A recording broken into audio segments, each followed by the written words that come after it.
the Church of Jesus Christ.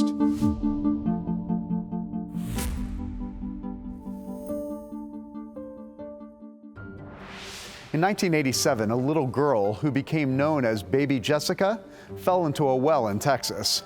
For 58 hours, she was trapped, and her rescue captivated the nation.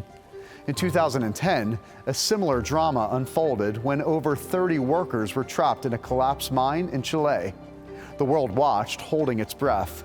And in 2023, the Western world was gripped by the story of a missing submarine near the Titanic, with 5 souls aboard.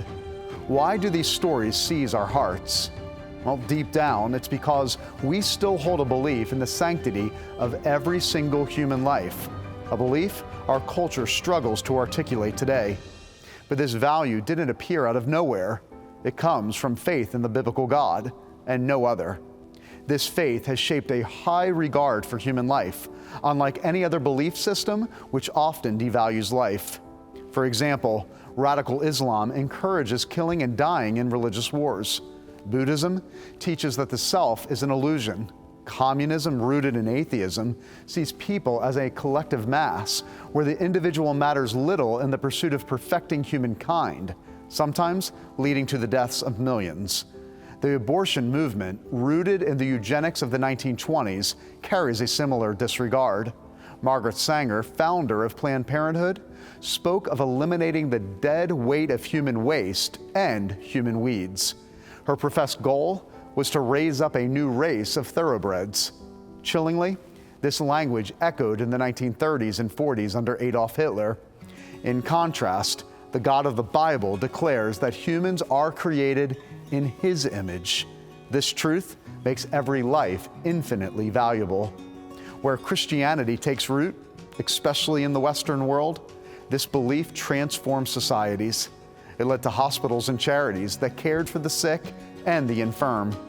It elevated women, once treated as property, to a status reflecting their inherent dignity and worth. Yet, as the West grows more secular and drifts from God's truth, we're slipping back into pagan ways. Millions of children are sacrificed in the womb on the altar of convenience. The elderly are offered assisted suicide in the name of quality of life. Every weekend, hundreds are shot dead in American cities over turf wars and petty disputes. That's why we must tirelessly share the gospel and proclaim God's truth. Our culture needs its veil of blindness removed, one person at a time. We need to rediscover the glory of the living God in the face of His Son, Jesus Christ. We must see His image in every person, from the womb to the hospice bed. Let us be vessels of that life-giving message of Romans 12:2. Do not be conformed to this world, but be transformed by the renewal of your mind, that by testing you may discern what is the will of God, what is good and acceptable and perfect.